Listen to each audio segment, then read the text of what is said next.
There we go. Happy Canada Day. See Marty Fit. It's July 1st today here in my fine nation of Canada. How are you, pal? I'm doing well. How are you? I'm excellent. Hey, I thought we would start the show with this, Mr. C. Marty Fit.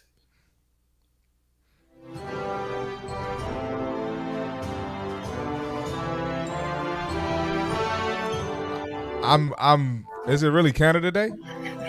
It is really Canada Day. Oh, yeah. I didn't know. I had no idea. Yeah, okay. There you go. See, look at that, man. I'm teaching my friend Christopher Martin, aka C. Marty Fit, something this morning. I had no idea. And I had friends in Canada. I didn't see any of them posted. So Hey, Future, where are you this morning, man? You're supposed to predict it's Canada Day today, man. You're supposed to tell the world that it's coming up today. You should have let Marty know a couple days ago that it's Canada Day coming up today. He had a rough weekend. He did he? Yeah, he had a rough weekend. Yeah, he sent me a message. Coming up on today's show on Canada Day here in the nation, the power of being a great leader. We're going to dig into from aging to empowering, tips to stay strong and fit, add years to your life. Maybe talk a little bit of Happy Canada Day stuff. Woke up this morning. Hey, Keith, that's great, but you didn't mention something, man. What? I got the flow out today. Listen, I was about to call it out, actually. I was about to say something. Come on, man. You beat me to it, brother. So hold on. I noticed the flow. I didn't realize it was Flow Mondays with C. Marty Fit today, man. The flow is out. Flow Monday. So, nation, if you're not watching, today's the day you're going to have to tune in to see C. Marty's flow, and we're going to have to get a good old short with this one. We're seeing Marty's hair out of the elastic band. Hey, when you buy elastic bands, do you buy like big bags of them when you put them back at the pony, or what? I take them from the hairdresser. I've never bought one in my life. There was a period of time, man, going through this house, it was a battle for bands. It was like me and Brooks and Lauren. It's like, hey, who has the bands? I was like, Brookie, that's hilarious. I need a band for my hair, Brookie. So everybody's fighting for plastic bands in the hair, right? So that's hilarious. Yeah, I love the flow, man. Good on you for having the flow out of the band today. You let the flow, roll every now and then, or what? Once every couple weeks. Yeah. Something like that. There you go. So from aging to empowering, tips to stay strong and fit, and Marty, add years to your life. We're going to talk about that a little bit later today. Plus, of course, accountability check-in, the C. Marty Fit tip, creator spotlights, and so forth. So we're going to get into the polls here in a few moments. I really want to pay more attention, Marty, on the polls. It's a great sense of what's going on across LinkedIn, Business Athlete, Instagram Nation. I'm going to start spending a little more time on that over the coming days and weeks. But Marty, we ran some polls last week. Man, we ran a poll. We didn't run one Monday and Tuesday. We ran a poll on Wednesday, which was, have you integrated AI into your life? We ran one Thursday and we ran one Friday. We'll get those in a few moments. But, buddy, how was your weekend, man? What's going on? How was the weekend? I know you and I did not catch up very much, which is okay. I'm looking forward to today, catching up a lot more. But how was your weekend, pal? Pretty good. It was, what did I do? I was chilling, man. I went to the Big Three basketball games on Saturday. One of my clients, he does the broadcasting. Oh, yeah, you said that, yeah. Yeah, that was cool. A lot of them guys are just washed up, man. I was shocked. Really? Yeah. Like I thought they would have done like some more preparation, like knowing this tournament is here and knowing the money that they're getting paid. I thought they would have done a little more preparation. But the response was actually this. Yeah, it was pretty bad. It was pretty bad. Hey, Marty, so I'm going to be mute on this part. You're going to have to read the screen on this one, man. But you got a friend calling you out here. Oh, wow. Hey. She's calling you out, pal. Well, listen, I'm going to say this, Lauren. If I'm interacting with Canadians weekly and they didn't teach me this, whose fault is that? Oh, nope. Whose fault is that? Oh, Marty, the expert in political turning conversations around. So I'm pretty good at that. Lauren calling out Marty this morning with the comment saying, you need to sharpen up on your Canadian facts, Mr. Christopher Martin. Hey, man. You'll see her. You'll see her in a couple of weeks, and she can give you the gears. Maybe you guys can arm wrestle for the Canadian Facts Trophy. Or something. Maybe. I'm great at debates. Like I'm just great at taking the attention off of me and putting it back on the person. So I suspect that about you. Great at that. I do suspect that. Talk about growing up, going through junior high and high school. Were you like part of the debates club, or did you know you were always a debater? And Nation, hold on, Marty, hold on. We're talking about debating, Nation. We're not talking about the master part of it. We're talking about debating this morning. So if you're getting out of bed, listen, we're talking about arguing and conversation. So get your mind out of the gutter, Nation. No, no, I had to growing up. Like I don't know if it's the DC area, but all the kids just talk trash. Like, yeah. Even the kids talk trash to me now. So like growing up, you had to be able to talk trash. So well, if there's one thing I noticed, well, you're a great linguist. You're great with your words. You're great with your wit. You're great with comebacks. And again, is that just like constantly being raised, or just kind of going back with the brothers back and forth? It's just growing up, and I'm I'm very strategic with my words. And what's crazy is when I went to college, like I'm hooping with these guys from different areas. They weren't used to that. So yeah. You know, I got in a couple fights. guys were not used to this. So. You know what? I didn't mind debating growing up. Growing up, I was, people are often, hey, Keith, you should go into politics. You should be a debater. And I guess, growing up and going through maybe my 30s and 40s, the way I debated, I often talk to you now about just myself and the way that I'll communicate now. There was points probably in my 30s and 40s, I was probably 8 when I debated. I'm going to leave the D word off the table here, but I probably wasn't the best communicator with the way I maybe brought my points to life. And I've had to learn on being more, on the power of words, man. You can use some great words and throw zingers and just shut somebody up, right? Yeah, you definitely can. Especially like with me being a coach, I've had to learn that. Yeah, you gotta learn how to communicate effectively. Yes, and I even got in some arguments after the debate, the Trump Biden debate. I got a couple arguments with friends this past weekend. Yes, it got crazy. It got crazy. I was looking at today's show script, and I know it's just you and I here today. We got some topics to go through on today's show. Of course, we got we got how to be a great leader. We're talking aging and empowering, but I also had some time in the show today. I thought to myself, maybe today's a great show with views from the lab from Keith and C. Marty Fit. Yeah. I keep a lot of views to myself. So here's what we're gonna do, Nation. I'm gonna try a little segment here. Uh-oh. We're gonna go views from the lab with Keith and C. Marty Fit. So just so y'all know, me and C. Marty had a little chitter chatter get after it on Friday after the debate. And now, while we're all not going to get into politics, I always joke I wear a red shirt and blue underwear, or blue underwear and red shirt. Listen, I'm a business guy. I got a big heart. I'm a big human. You can take for all that for what you want. But Marty, the American debate on Thursday was a catastrophe. Look, I don't. You got one side lying, walking into traps. You got the other side. He's not even there mentally. He looked dead. Like, what are we doing, bro? What it was, man. It was a disaster. It was crazy. And I was talking with my in-laws about this last night when they were over, and we were kind of laughing about it. But you got a couple of old dudes, and the ultimate zinger is actually, oh yeah, well at least I'm still alive and you're dead. What? You know what I mean? Like, that's actually the ultimate zinger. It's like, hey, I'm 80, you're 84, and I can still communicate. So there. What? It's ridiculous, man. It's crazy. I don't want to get into it too much. We might lose some viewers. Yeah. It does provide for good fodder and good discussion, right? And it definitely does. Yeah. It certainly. But if anything, I think what it does do, Marty, is it probably divides more of your nation. I think, right? Because it's definitely now so obvious of the discrepancies between two leaders, right? It's like, do you want to choose somebody who maybe is not all there, or do you want to choose somebody who's all there who might always not make the most ethical decision? It's extreme either way you go. It is, and you can judge someone for either pick. Yes, especially if you my skin color. Yeah, right. If you go one of those ways, you're getting judged. Even if it makes sense.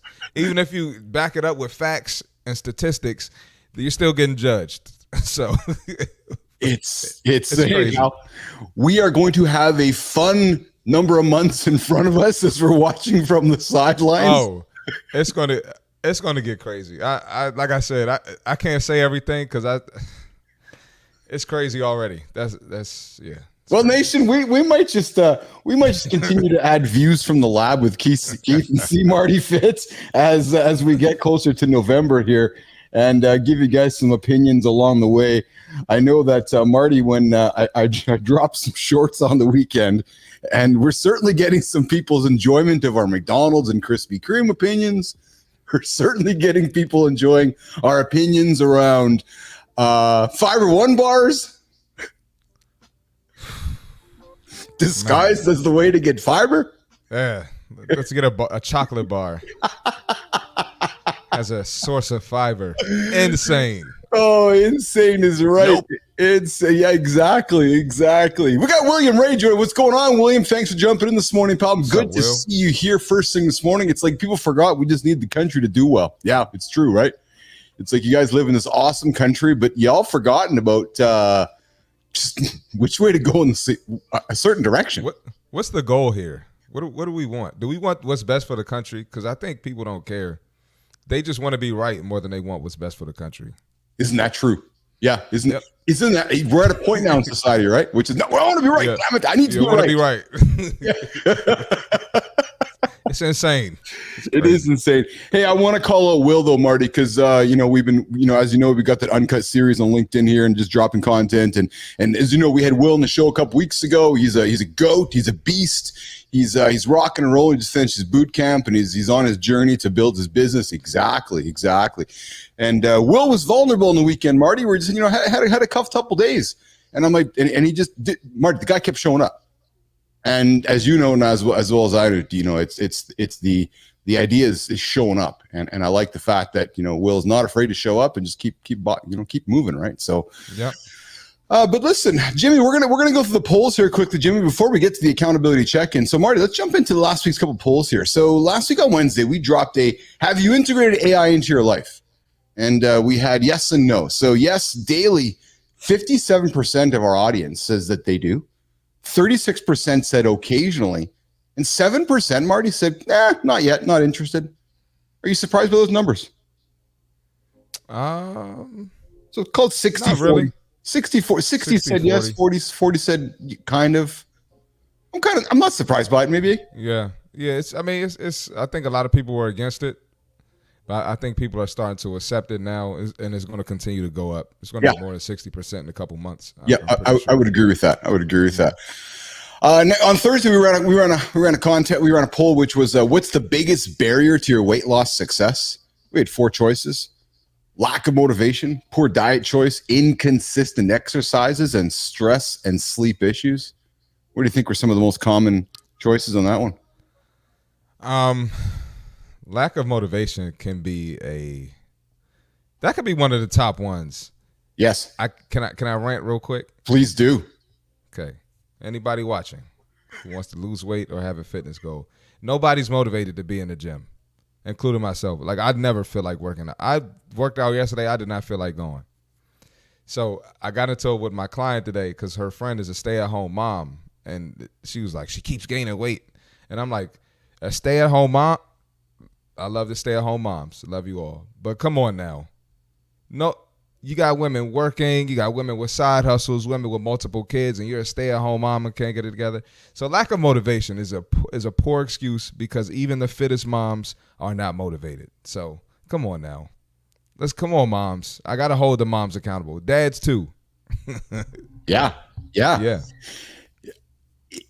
We didn't even talk this weekend. Well, I shouldn't say we didn't talk. We went back and forth on text, but we didn't talk about this week's schedule, Marty. But I'll tell you, you just brought up a topic that I want to dig into this week in our schedule, which is this idea of remote work, borderless work. Marty, because you have more freedom, less restrictions, would you and should you be more successful with your weight loss fitness journey. Yes. Right? You don't have to go to the restaurant. You can eat at home. You can make sure your meal's prepped. And like, there's an argument to be made, Marty, that if you have full control of your environment, working from home, remote, focused on results, there's no reason to have big back activity. I'm sorry. I know we got to go on with the show, but I got into it with a client last week because she works from home and she said she's in meetings all day. So she couldn't eat. I said, you couldn't go to the microwave for a minute and heat your food up. Heat up your meal prep that you supposedly cooked in meal prep. Now I know you didn't meal prep. Now I know you lying to me. So you couldn't go to the microwave for 1 minute. You were that busy. Well, I had meetings all day. You couldn't put the meeting, turn the camera off for 1 minute? Come on now. So it's like, at the end of the day, it doesn't matter if you're remote, if you're hybrid, or if you're in the office full time. Doesn't matter. If you want to get it done, you're going to get it done. It's true. But I would say to you, if you're working from home, there's no excuse not to have your fridge stocked with the right food. You don't have to make any decisions. You just got to go. They might have too many meetings.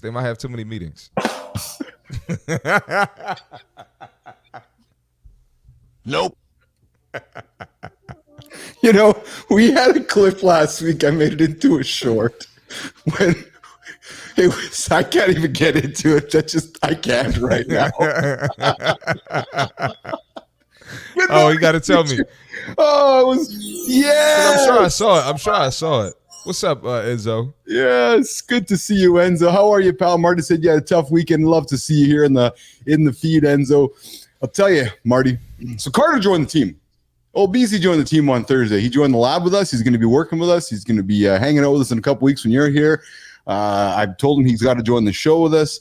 But Enzo, you're a big guy. I'll tell you, man, you're the same age as Carter. I said, Carts, you got to come hang out with Enzo, man. You got to come hang out with the future. I said, if Enzo can hang out with me and see Marty fit and bring the demographic of our age group down, Marty, I said, Carter's only going to help us do that. So, here we go. My legs are dead 2 days later. Enzo, care to elaborate on that? Marty, what was he up to? He did, I forgot how many kilometers, but he did a bike ride. Yeah. Yeah, you did a run and something else too. I forgot what it was exactly. But he sent me a video. I was like, good work. Hey, Marty, got a question from Will, the tech dad. Hey, nation, if you guys want to grab an awesome YouTube channel with learning tech and learning how to make money with tech and etc., and an awesome host, the guy's got charisma, the guy's well spoken, the guy's got a story, motivating. William, you got to check him out. William, the tech dad. Do you think standing desks actually help? I do. Marty, do you like them? Do you use them? I don't. I mean, they let's put it like this. The fit guy. No, I don't. Yeah, the root of the problem isn't because you aren't standing up at the desk, So if you want to do that in addition to your routine or what you have going on, I'm fine with it. But you can't just get a standing desk and solve the problem. Yeah, well, this is true. All right, Jimmy, let's get into this, man. Let's get into this part of the show where Keith and Marty do little. Whoa. We're going to dance. Yep, we're going to move our arms like a couple dads sitting here. I'm the dad and Marty's the young guy trying to be the dad. All right, I'm going to pull Marty off the vertical board. Going to throw me up there. And we are getting to the part of the show. It's the accountability check-in. Today's show is about leadership. Jimmy, Marty, the best leaders, they don't have all the answers. No. And this was from our good friend, William. He made a post on the weekend about leadership. The best leaders don't have all the answers, nation. Nope. They ask the best questions. They ask the questions that push teams to think deeply. They ask questions that challenge the status quo. They inspire motivation. They ask questions that drive accountability. They lead to breakthroughs. Great leadership, in my experience, and leaders that I have witnessed and been around, they're about empowering exploration. They're about fostering a culture of inquiry. They're about valuing, learning how to speak today is what we're up to. Leadership is about valuing unique insights and ideas, and ultimately sitting back and not having all the answers. I don't know about you, but I don't want to have a leader that has all the answers. If he has all the answers, he might not have time to ask all the right questions. So, what's your take? What makes a great leader? Is it one with all the answers? Or is it one who asks all the curious questions? That's today's accountability check-in. The best leaders, they don't have the answers. Nope, they don't. They ask all the best questions. Marty, as you've gone through your life in sports and athletics and so forth, talk about that for a little bit, about leadership and having all the answers, having all the questions. Your clients are coming to you often, asking you questions. Are you reluctant to say, I don't know, and go find the answer yourself? Or are you one who's always got the answer, Marty Fitt? No, I don't always have the answer, but I can always find the answer, right? Especially when you're dealing with different personalities, and we just talked about communicating effectively. I got to learn how to get to this person. I got to learn what works for them. Some people need the a-hole, see Marty, and some people need a little bit of empathy. But I'm still an a-hole. No, I'm playing.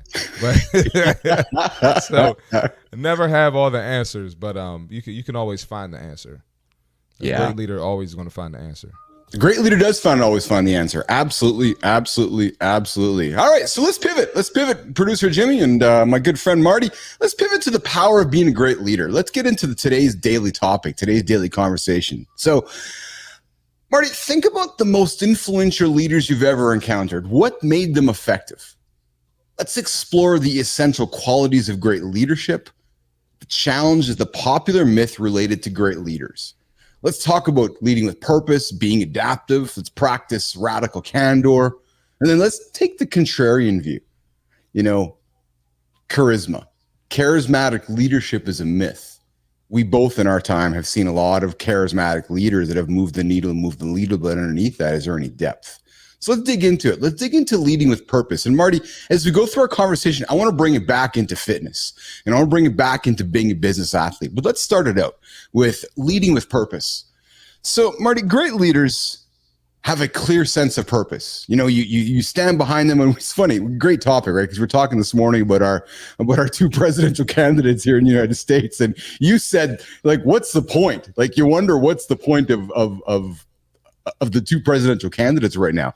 Do they have a clear sense of purpose? One seems to be trying to stay alive, and one tries to seem to weave truth in between non-truths, but they align their actions and decisions with their core values and mission.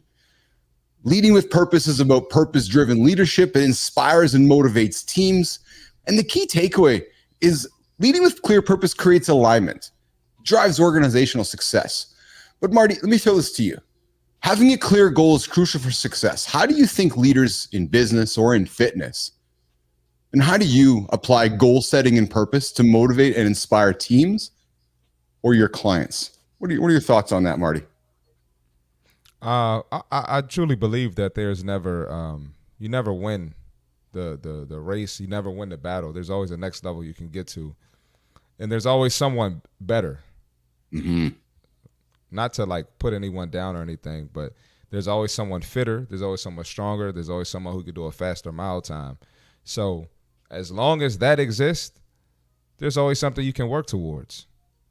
And it's not a thing where, I got to this point, we can just stop.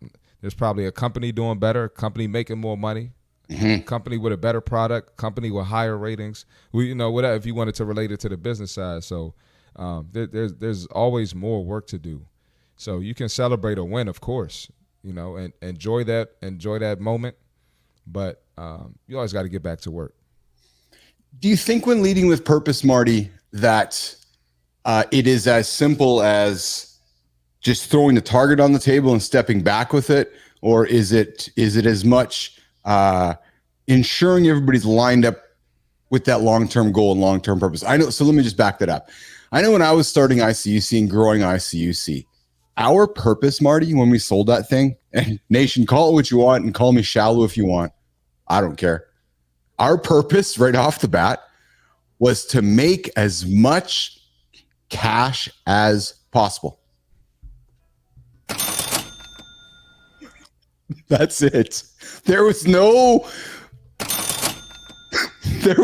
fluffiness and niceties. It was just, let's make lots of cash.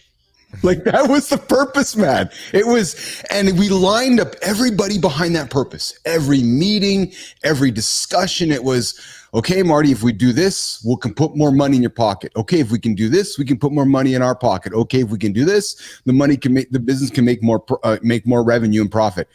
Not a lot of leaders talk about that. I think it's actually a joke because people are like, oh, we don't talk about bringing a profit. No, talk about it and align with that purpose. And if everybody gets it, just run with it. And I'll tell you, Marty, when we were running that business, we were driving high margins, high net, and everybody in the company was lined up with trying to make as much cash as possible. And you know what happened? We all maxed out. We were raining money. We were making money and handing it out. So, lining up with that purpose, the leadership for those first 3 years after we sold it, every single quarter, every single meeting was, okay, pull this lever to make more. Oh, my bad. Exactly. I'm in the story now. I wasn't even listening. You are. Yeah. thinking about that. Yeah. So, we weren't about any other metric, Marty. And again, some would call it shallow. I don't care. We weren't about any other metric for those 3 years after we sold, because Marty, when we sold, we did an earn out. What that means is when we sold, we got a chunk of money, and then we had to hit our targets over the next 3 years to make the rest of the money. So during those 3 years, it was every single month we were being measured, and it wasn't being measured on anything else but actually how much money was going into our bank account. Simple. And that was our mission. That was our purpose. And I make no bones about it. As a matter of fact, I don't think enough leaders and enough businesses talk about it, frankly. I respect you for being honest about it too. Because we all get caught up in talking about the fluff, right, Marty, around the peripherals of, we're trying to change the world. No, you're trying to add a couple zeros to your bank account. Exactly. And then let's be real. And then once you add the couple zeros to your bank account, then you can go change the world. Yeah.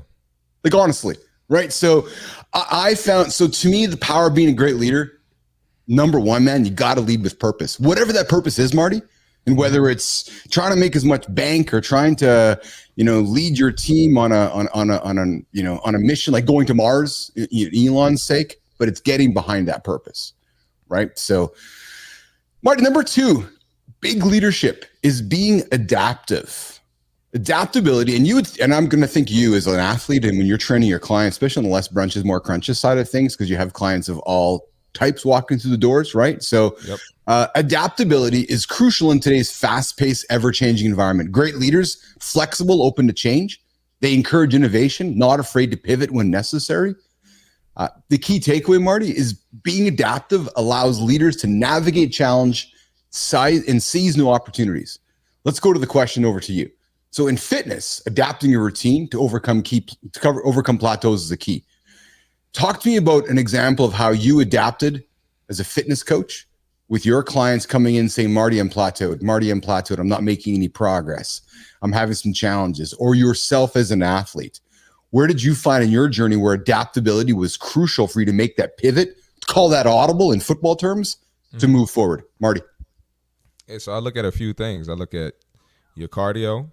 I look at your strength training, your hydration, protein intake, right? I look at 9 times out of 10, it's one of those that we need to change. So they have to adapt to increasing protein, drinking more water, doing more cardio, or lifting heavier. You got to adapt to it. And it's a mental shift. It's a physical shift, but it's more so a mental shift, right? Because it's going to be uncomfortable at first, and you're going to come up with any excuse not to do it. And it might not be part of your routine. So you definitely have to adapt there. And then you mentioned sports too, and me being a basketball player, I would have coaches sometimes, they'd be mad and comparing this year's teams to last year's team. And it's like, this is a whole different set of guys that you recruited. You wanted to move in a different direction. You recruited guys that were scorers, but you want guys to play defense. These guys have never been defensive guys in their whole life, or vice versa. You want defensive guys to be aggressive scorers. So sometimes you got to adapt to your team when you're the coach or when you're leading the company or, whatever it is. You got to adapt to who you have, who you're leading. Yes, absolutely. Absolutely. Yeah, I've often wondered that, Marty, when you brought that comment up about, last year's guys to this year's guys. And, because when we use the word last year to this year, we think of it as a long period of time when in reality, a season just could have ended 8 weeks ago. Yep. You got a whole new set of guys, a whole new set of problems.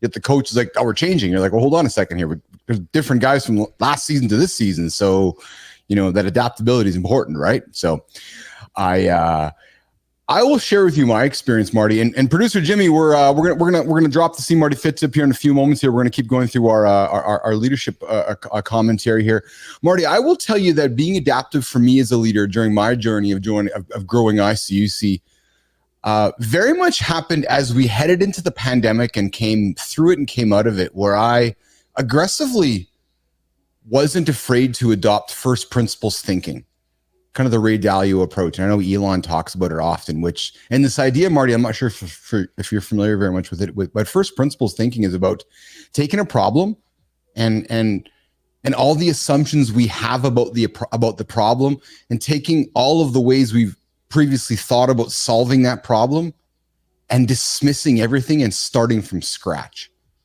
And it's a fun exercise, actually, because you give yourself and your team permission to ignore everything you've known and everything you've taught and everything you've learned and start from nothing.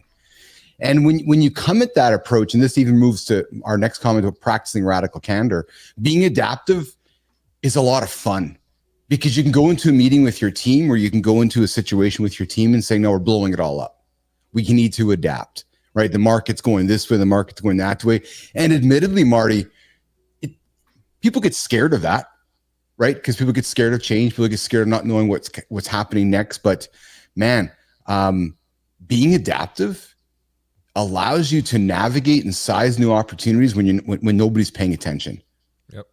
Right. I always say to Carter, and I say to Piper, and even Brookie, Marty, that if you're reacting, you've already lost. Right. Be proactive. Right. And to me, being adaptive is the first step in being proactive. Because if I'm adapting before you, I'm already beating you.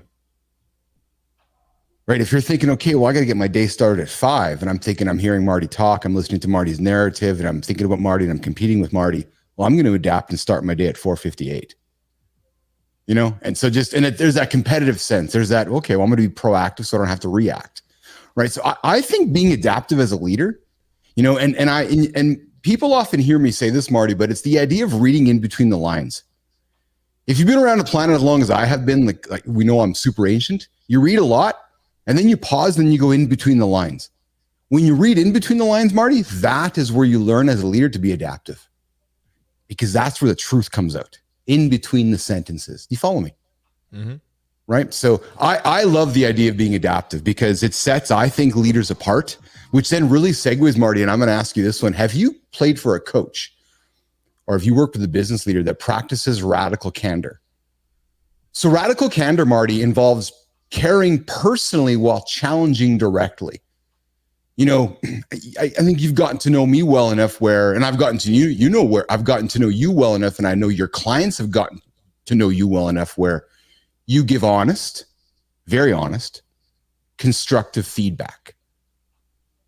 And when you do that, and when Nation sees me do that, we foster trust, we encourage growth, and we drive high performance within your teams.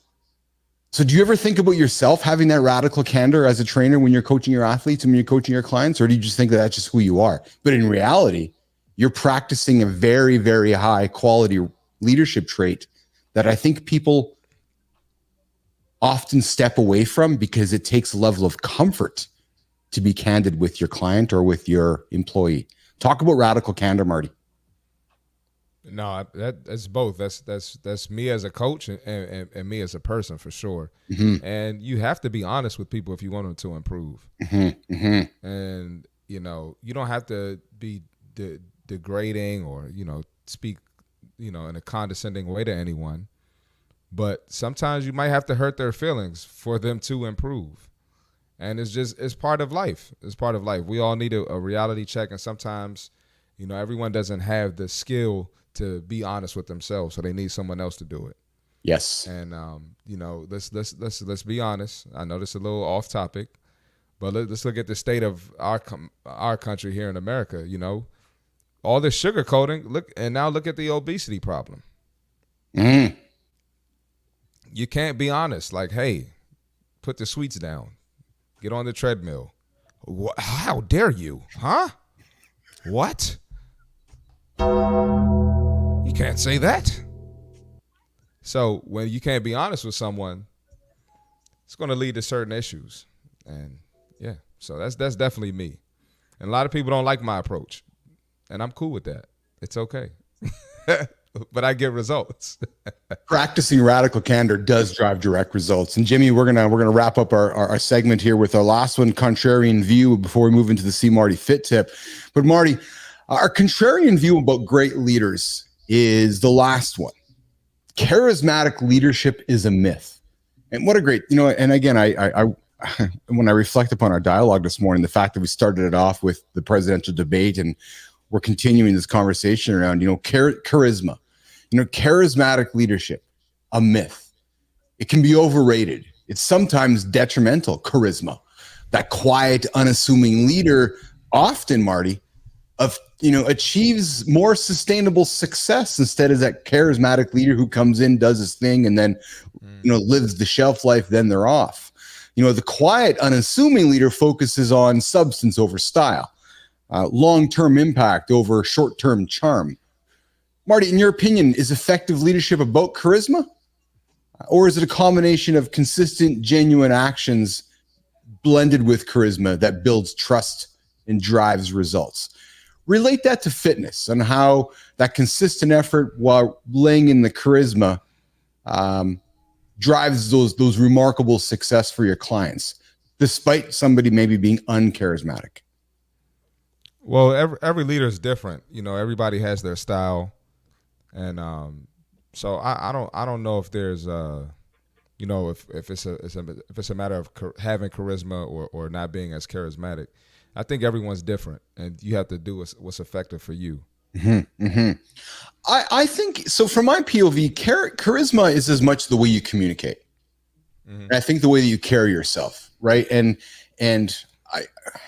I would say myself, Marty, as a human, probably, I'll be vulnerable with you and Nation right now, probably relied more on my charisma in my younger years, or my own, what I thought was charisma, if I could be perhaps humble about it, was what I tried to rely on what I thought was my charisma, maybe sometimes more than the substance.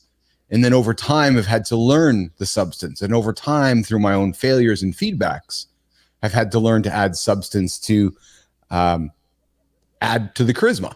Right. So bringing the charisma to the table while also, learning how to be that effective leader, blending them together and, and offering a solution to people that I think works.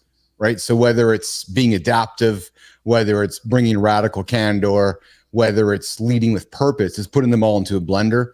And I think, you put them together and you come out with a pretty strong leader. So the power of being a great leader, talking here with Keith and See Marty Fit today, and what it takes to be that key leader. So Marty, as we wrap it up here, with our leadership message, anything you take away from great leader? What's the one big attribute that you like to take from a leader you follow? I think we kind of talked on it earlier. You kind of hit on it, but I think it's just being honest, mm-hmm. and being relatable. Mm-hmm. And a lot of times, this kind of goes back to what we talked about last week. A great leader has also been through what you've been through, or what you're going through currently. Yes. So now I can relate to it. You can tell a story. You can tell me how to maneuver through this obstacle, or make a transition. Where to change something. So I think those are some great signs of a leader. And then also emotional maturity. I'm going to watch how you react in adversity. How are you going to respond to that?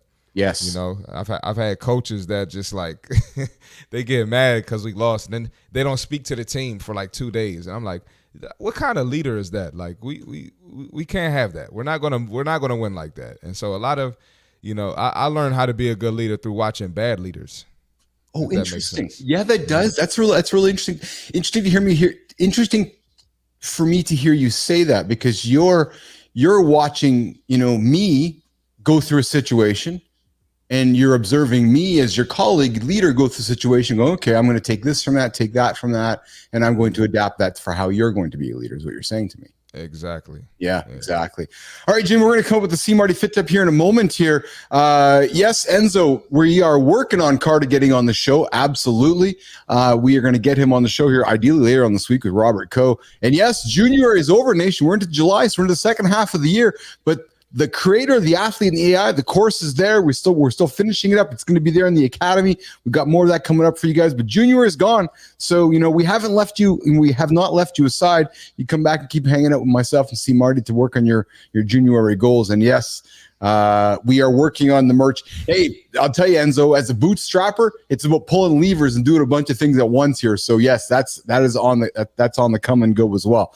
But Marty, let's pivot our attention to. Oh, there's that sound effect. There's a sound effect, Jimmy.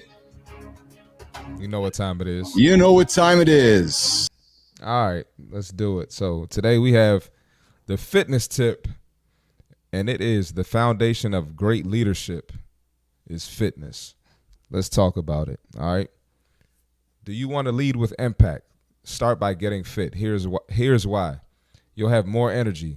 Regular exercise boosts your energy levels, keeping you vibrant and focused even on the toughest days.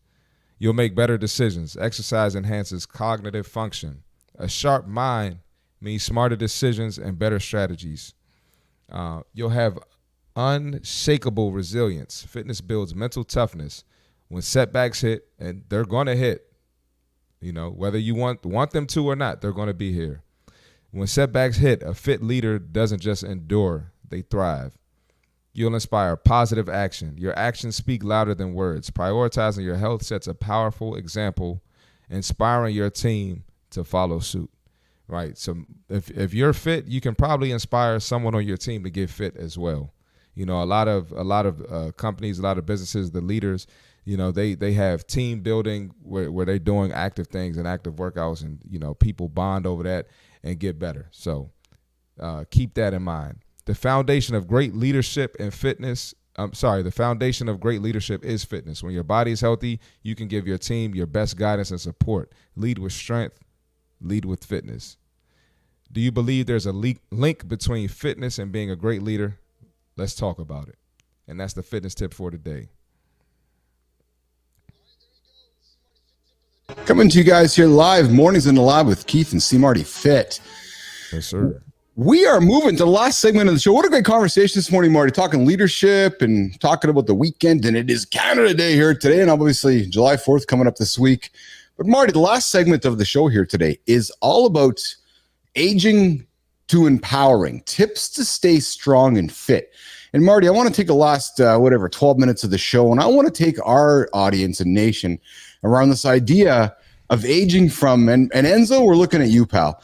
We want to go from ages 15 to 30, and we want to talk about how to age, Marty, be strong from 15 to 30 all the way up to 60 plus, right? So let's take our listenership on what we should be thinking about, what you should be doing, what you should be achieving as you're going through ages 15 all the way to 60. So imagine, Marty, unlocking your body's potential at any age, whether you're just starting out or looking to maintain strength, the right training, and you talk about this all the time with your clients and people knocking on your door, the right training can transform your life.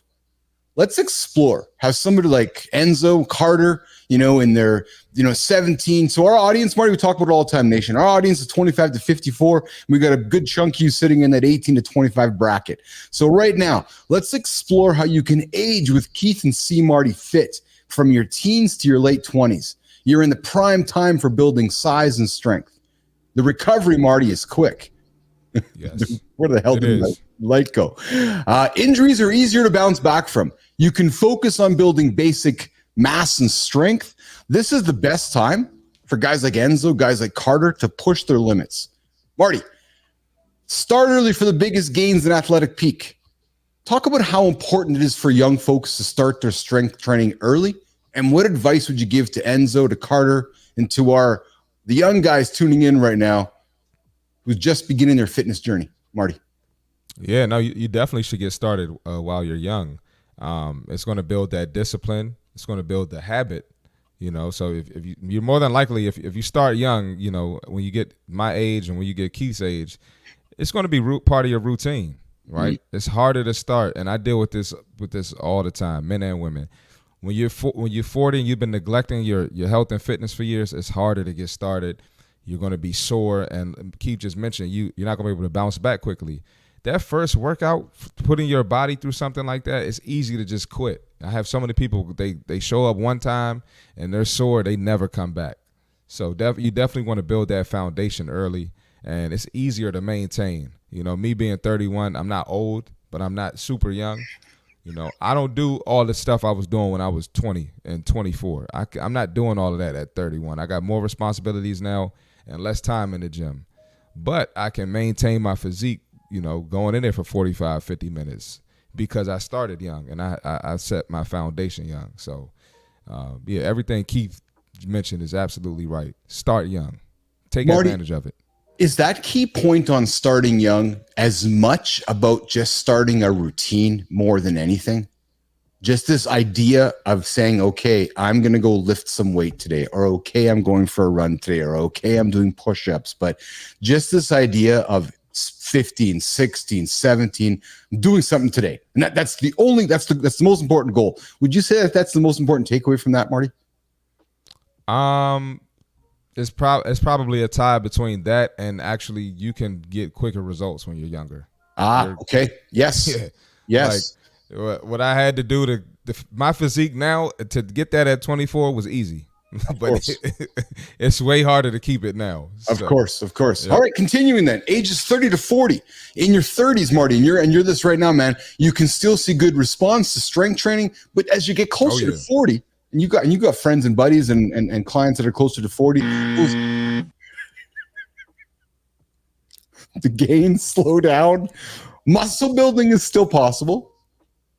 No, it's still possible. I'm playing. It's still possible. The peak strength often occurs in the late 30s to early 40s.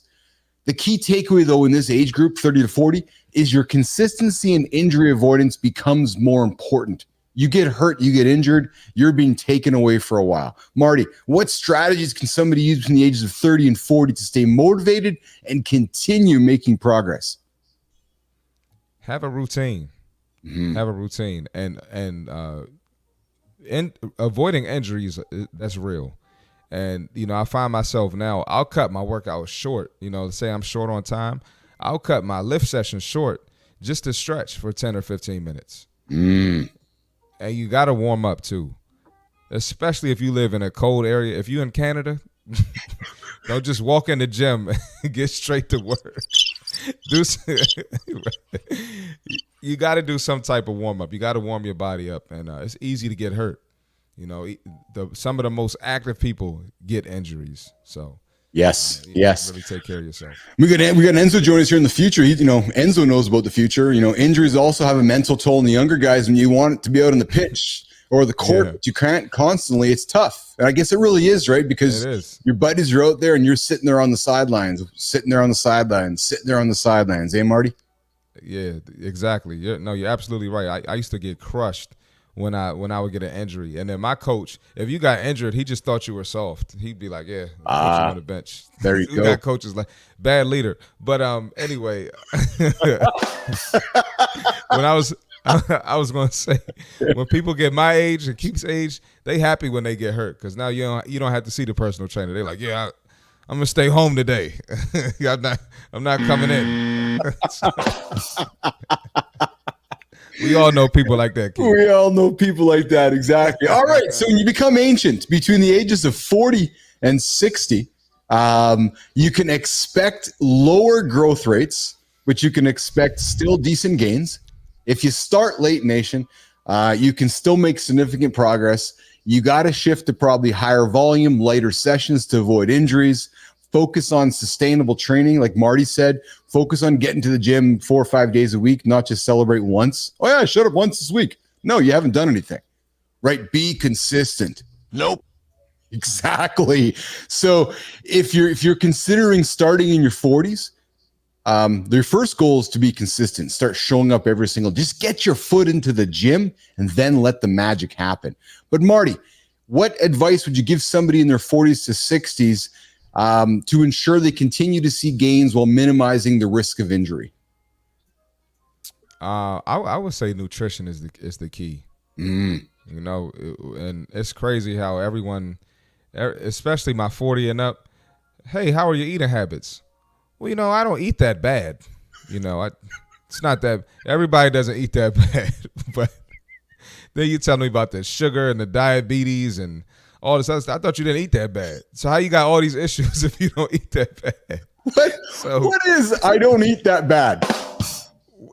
Exactly. What does that mean? What does that mean? It's crazy, man. I love being a trainer, but some of the stuff I have to dig into and figure out is ridiculous. But yeah, I would say, and then when you start to eat better, you know, your energy levels are going to go up. You're not going to feel as sluggish, so it's going to be easier to wake up in the morning. It's going to be easier to get in the gym. It's going to be easier for your post-workout recovery. Yes. You're not going to be as sore. So nutrition is probably the key for that age. Yes. Coming up in a future show with Keith and C. Marty Fit, I didn't eat that bad. But what does it mean? let's talk about it, because I can give you some examples of what that meant. And you do eat that bad. And you do eat that bad. You do eat that bad. It's really bad, actually. All right, the last part 4 of how to age properly and get strong and empower yourself to keep going. Marty, you know, and I'm heading in this direction right now. So in your 60s and beyond, your response is slow, but training is still crucial for quality of life. Look no further than our hero, Arnold Schwarzenegger, right? You know, the guy still lifts in the gym. It's funny, somebody asked him a question, oh, you still lift? His response, well, yeah, I still breathe. And they said, well, what do you mean you still breathe? He goes, well, no, lifting is like breathing to me. I get up, I go to the gym, I lift weight. He goes, that's just what I do. So, and I'm the same way. Somebody asked me a question, Marty, when I was going through I won this award a number of years ago, top 40 under 40 here in this country. And the question was, what are you going to be doing when you're 80? My response, I'll be in the gym. I'm like, what? I'm like, oh yeah. Because that's just what I'm going to do. That's just what I do. Pick heavy things up and put them down. So, but Marty, when you're in your 60s, training shifts from gaining muscle to sustaining a healthy lifestyle, to being able to take our grandchildren up the mountain and going tobogganing, right? And I'm going to suggest, Marty, that as we get into our 60s, prioritizing longevity and maintaining independence is as important. Marty, less brunches, more crunches customers that come knock on your door. I'm going to suspect you have some ladies in their 50s, maybe early 60s. What are they talking about weight training, how it can contribute to their better quality of life and longevity in this age group? Probably the top 2 things are probably playing with the grandkids and menopause for the ladies, at least. Yes. Yeah. And for the guys, it's I'd say playing with the grandkids and probably their appearance too. You know? Interesting. Yes, their aesthetic appearance, right? Confidence. Yep, exactly. So those are probably the top 2 for the different genders. Well, you know, and I'm glad you brought them up, Marty, because we don't talk about them enough. And perhaps, again, it's something we ought to talk more about in the lab, right? Which is women going through menopause and those challenges that they're faced, and people don't want to talk about it, but it's like, no, it's real. And there's things that are happening when it's real, so let's talk about it. Or men that are like, well, no, I don't like that I'm 60 years old and I got a big gut. Okay, let's help you lose it. Oh, I don't want to take my shirt off. Well, let's help you be confident so you can take your shirt off. And then let's not get caught up in the social norms of, well, no, why is he being so worried about his aesthetics? Maybe it makes him feel better. Yeah. Let's not judge him. Yeah, a lot of people don't want to have the conversation about the aesthetics and what it does to your mind. It's very discouraging to look in the mirror every day and not like what you see. And yes. Especially for my guys. You know, we're talking about guys that were at one point 40-inch verticals, super athletic, yes, you know, sprinting down the court, and it's like, this is you now? Yes. You know, I had a former basketball player not too long ago. He just overcame colon cancer, but it's like you were an elite athlete, you know, back in the day. So, you know, it's sad to see, but it destroys a lot of guys and their mental, believe it or not. I'm sure it does. So as we wrap this part of the show up, Martin, no matter your age, your strength training, no matter your age, strength training offers incredible benefits. Early training maximizes your growth while later training focuses on sustainability. Whether you're 15, whether you're 17, Marty. One more thing too. Listen, my 10K steps a day, people, I love y'all. And I'm happy you're getting 10, 15K steps a day. But you got to do some strength training. So I'm glad you said that. Like, it's the foundation. You have to do it. Still do your 10K steps, 15K steps, whatever it is, but you got to get your strength training in. Yes. If there's one thing that Keith and C, Marty Fit, obviously we agree on many things here, else we wouldn't be working together, but there's one thing we strongly agree on. You need that strength. If you want to grow and have a wonderful life, you got to be strong. You bust your hip, you're dying. See ya. Sorry, I'm going to call it out. Yeah, 10K steps isn't stopping that from happening. No. So do your squats, do your hip lifts, go do your 10K steps, then you won't break your hip. And then you're not going to die. Then you're going to walk up the mountain with your kids. And I'm calling it out, man. I'm going to be frank and blunt, just like Marty is, right? So do your 10K steps, but do your squats too. Do your kettlebell swings too. Do your hip lifts too. Build those strong hips, because if you bust your hip, you're going to die, nation. I'm just telling you, you're going to die. Yep. Sorry. Agreed. It's before 8 o'clock in the morning. It's truth. You're waking up. You don't want to hear truth, then just change the station, because we're not going to we're not going to not bring truth here to the lab. So Marty, we're going to wrap it up. Early training maximizes that growth. So whether you're Enzo at 17, Carter at 17, get in the gym, create those routines, and just get started. And you listen, we have all the grace for you. If you're looking to get started, come knock on our door, man. We are doing this show on purpose to help you guys get started. We're going to be here next week, next month, next year. So if you want an accountability partner, come hang out with us. We'll help you get started. We absolutely will. Exactly. Be strong. Be freaking strong, nation. Jimmy, we're wrapping up. Marty, we're wrapping up. I think that, we banged a hard one there. If you want to age gracefully between the ages of 15 and 60, go lift some weights and get your 10K steps in. But notice what I said first. Go lift your weights. Absolutely. Marty, great show, man. I enjoyed the conversation today, pal. Yeah, that was a good conversation, man. We went from politics to strength training. We did, but it was great because we started with leadership. Our key topic today was what makes a great leader. And I got to be honest, I didn't think we were going to start with politics, but now that we come think about it, it makes a lot of sense, right? When you reflect upon it, we started the dialogue about what happened on Thursday, and regardless of regardless nation, if you're listening in the United States, where you're pivoting, what makes a great leader?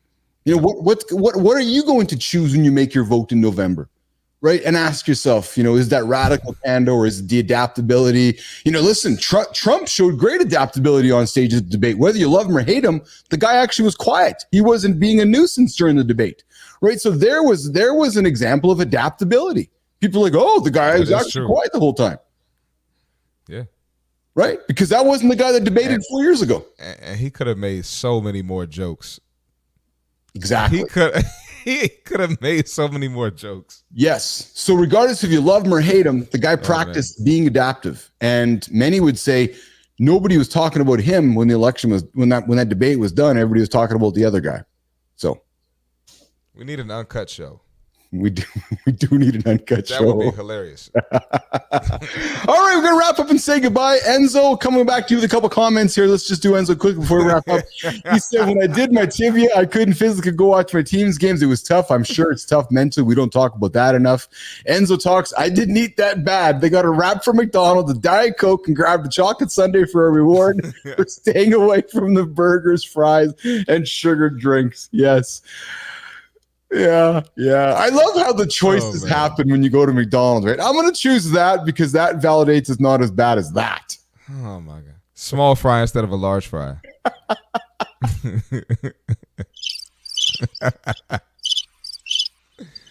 I only had one. Oh, Enzo, it was another great show, man. Yes, we'll see you tomorrow. I really appreciate your support for joining in. We love it. Marty, great conversation, pal. I will come. We're going to come hang out a little later together as well. And you guys, love you guys all joining in. Will, thanks for tuning in today. And everybody that tuned in today. Natalia, great show. Thanks for joining in as well. I appreciate that. Everybody who joined in today. Lauren, the whole gang. Sarvina, thanks for not joining in today. Yeah, like what the heck is that, Sarvina? What are we doing? You know what is that? The thing is, she doesn't know. So we'll cut this up in a clip. We'll put it out as a short, and she's going to be like, "Oh, I didn't show up today." No, you didn't, Sarvina. We'll see you tomorrow. Yeah, you better be here. All right, Marty. We'll see you later, pal. All right, I'll see you. See you guys. See you, nation. Let's get out of here. Boom, boom, boom, boom, boom.